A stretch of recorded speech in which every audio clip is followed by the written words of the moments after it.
এইভাবে হাসতে হাসতে কেটে যায় আমাদের দিনগুলো। এটা আমার ছোট কাকা, পাশে আছে আমার বোন, আর এটা আমাদেরই বাড়ির বিলতি আমড়া গাছের আমড়া।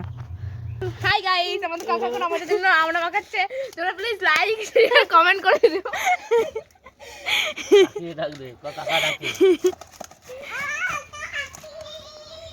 বেশিরভাগ সময় আমাদের যখন একটু মাখামাখি খাওয়ার ইচ্ছা হয়, আমাদের বাড়িতে বিভিন্ন ধরনের গাছ আছে।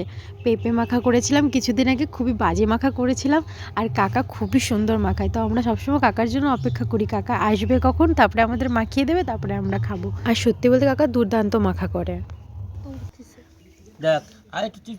মাখাটিতে দেওয়া হয়েছিল নুন, কাঁচা লঙ্কা, সর্ষের একটি পেস্ট, লেবু পাতা আর একটুখানি সামান্য চিনি টেস্টের জন্য। তোমরা একবার বাড়িতে মাখিয়ে খেয়ে আমাকে জানিও কমেন্ট বক্সে তোমাদের কেমন লাগলো। আজকের মতো আসি, টাটা, দেখা হবে পরের মিনি ব্লগে।